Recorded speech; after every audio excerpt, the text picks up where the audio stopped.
Hello my gorgeous plant people, welcome back to Reading Mindfully. My name is Yana and today I am putting it all out there. So let's just get into it. Hey guys, welcome back to the channel. So today I am spilling it all. And the reason why I wanted to make this kind of video is because not everyone, but there are a lot of people out there that are so hell-bent on being the perfect plant parent, having the perfect plant collection, following every rule in the book, and they're driving themselves crazy. They're probably driving their family and friends crazy, and they're just scouring the internet, scouring YouTube for all this information on how to be the best plant parent, how to grow the best plants, and it's not working out for them. They're overwhelmed, they're stressed, they're anxious, and it's not good. So I just want to make this video because I'll let y'all know I don't follow any hard and fast rules when it comes to my plant collection. I don't. I'm just gonna be honest. And the reason is because I've been plant collecting for a couple years now. I think 3 or 4 years now. I've been collecting since 2018. And let me tell you, in the beginning, I was going by the book. I was being that person. I was losing sleep over plants. I was anxious. I was overwhelmed. And guess what? The plants ended up not being fun for me. So much so that I ended up taking a break from plants only to come back. And I just learned over time that you just have to be a lot easier on yourself. You have to be a lot easier with the hobby, because after a while it's not fun anymore.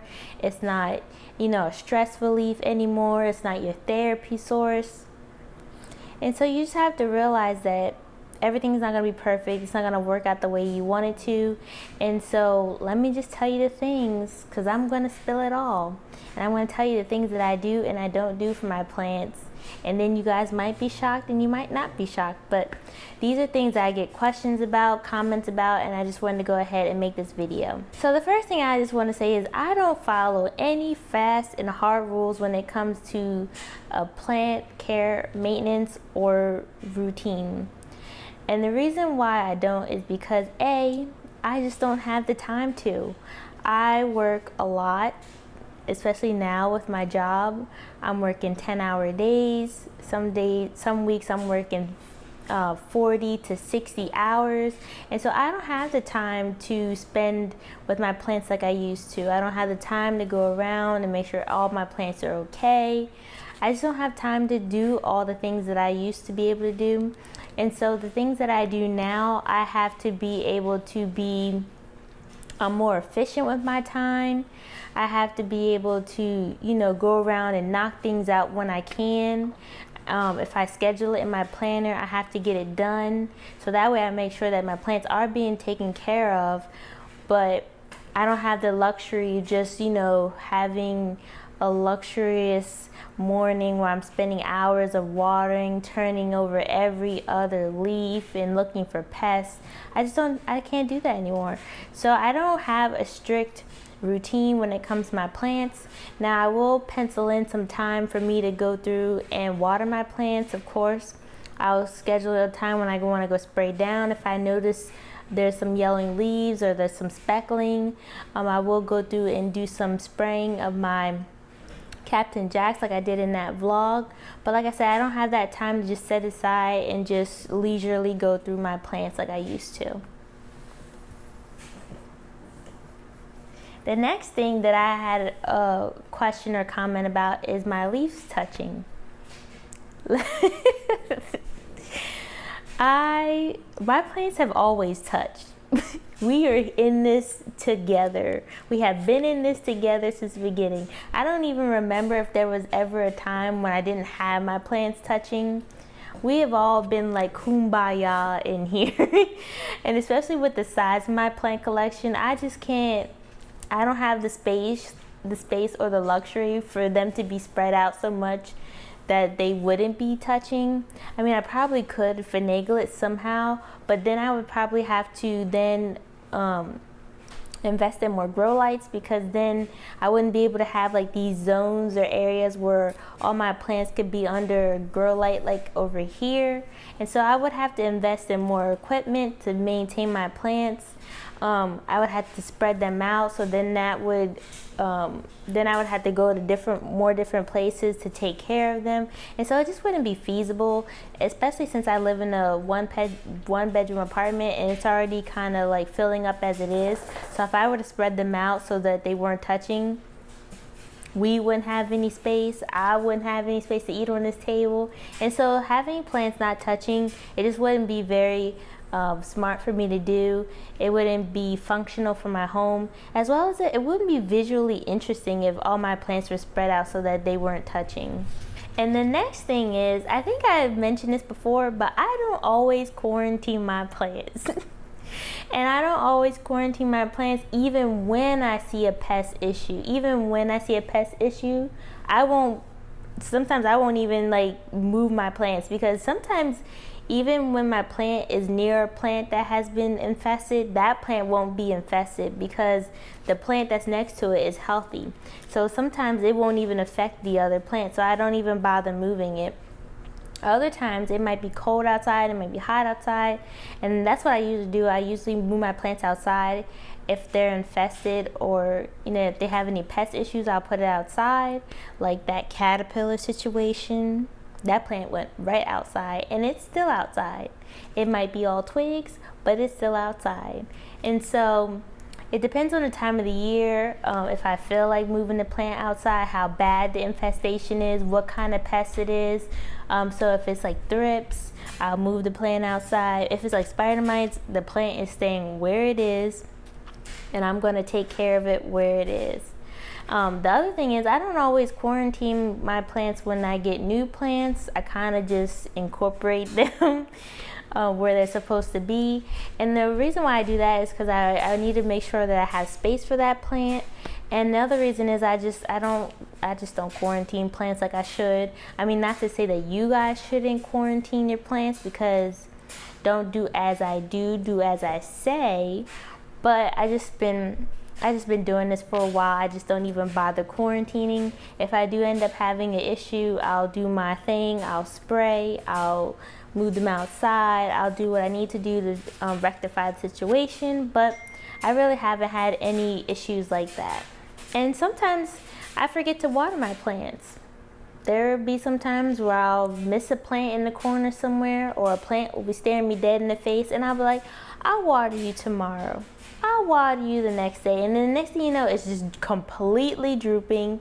And then I'm like, like the other day, I did that for my Homelamina Selby. I was going through, I was like, oh, you got a couple more days before I water you. And then yesterday I came in and it was like drooped. It looked like a sad head of cabbage. And I was like, like I killed it. But then I just watered it, and then it perked back up, and I just went on my day. But there's some days where I just don't water my plants, and they're still here, they're still kicking, and we're all good.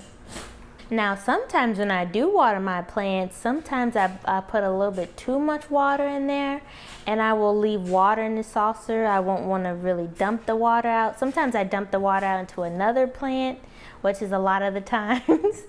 But sometimes I'll just leave water in the saucer because I don't feel like dumping it, or the plant is too big and I don't feel like lifting the plant up, taking it over, or lifting that plant up, putting it on a towel, and then taking the saucer and dumping it. So sometimes I'll leave the water in the saucer. Usually when this happens, it's usually my water-loving plants, so it doesn't really affect them too much. So when this usually happens, it'll be like my ferns or my peace lilies, or plants like that really do love the water, so it doesn't really affect them because they'll just take it up anyway, and I don't get any yellow leaves or anything. But yeah, sometimes I leave my water in the saucer. Do I recommend it? No. Do I do it? Yes. And the other thing is, I don't always buy the recommended soil medium. You guys know this. If you watch my anthurium videos, you know this. I don't buy the bark. I don't do the sphagnum moss. I don't do whatever other medium there is, because guess what? I like soil and I like perlite, and those are the things I choose to buy for my plant collection. I like to keep things simple. I don't like to buy a whole bunch of mediums. I don't want a whole bunch of different bags of soils and all these other different things in my home. It's already enough to have to put the soil away, so it's concealed. When I knock over plants, I know it's just soil and perlite, and I don't have to try to find any other organizations for any kind of other mediums. I don't have to shell out any other additional funds for any other mediums. I just keep it simple as possible, and that's the way I like it. My plants seem to be doing pretty well for just soil and perlite, and that's the way I want to keep it. And the next one is, sometimes when my plants annoy me, I kick them out of the house. I put them out. I put them outside. If they get pests that I can't get rid of, or if they're not growing the way I want them to grow, if they're growing really tiny leaves and I'm putting them in the prime location, if I'm putting them under my Sandy light and they're giving me leaves this big, they're going outside, and then Mother Nature can do her thing, work her magic, and see if we can do something then. But if Mother Nature can't even do that, then maybe the next step will be to someone else or to the other side. But sometimes I kick my plants out, and some people are appalled when I say this, but the plants come from outside. They're from Mother Nature. So that's where I send them when they get on my nerves. I don't know what to say. But it's better than me stressing out over the plant. It's better than me being anxious and overwhelmed. If the plant just doesn't want to do right for me, I just let it outside, and I just let it see if it can do something else out there. And if it can't, then I know that it's just not the plant for me.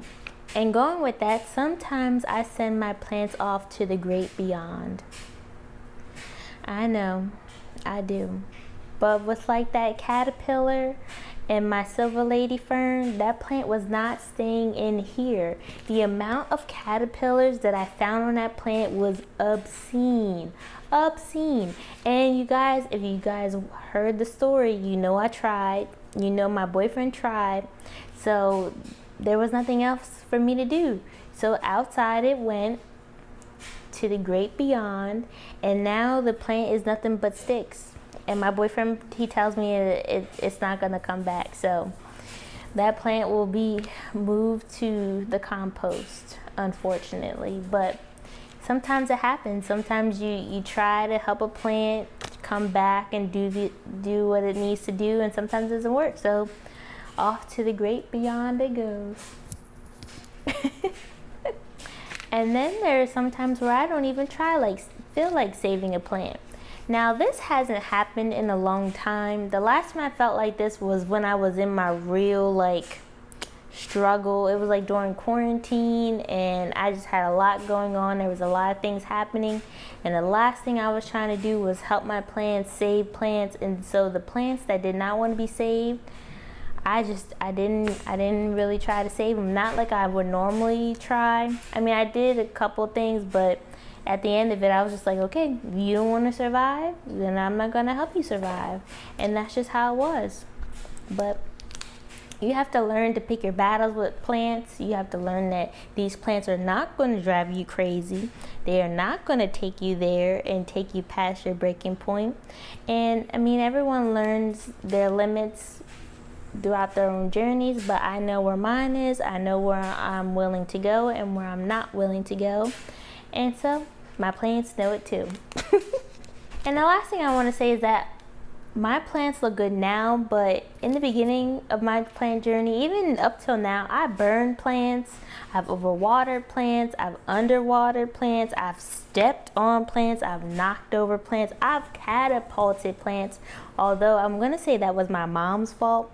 But with all these things I've done to plants, the plants, most of them bounce back, some of them don't bounce back, but plant care and maintenance and this whole hobby is a journey. It's supposed to be fun, it's supposed to be therapeutic, it's supposed to be stress relieving, relaxing.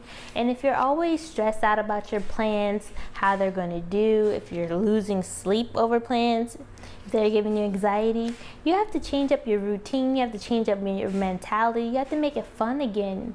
And so I wanted to make this video to show you guys that I'm not the most perfect plant parent.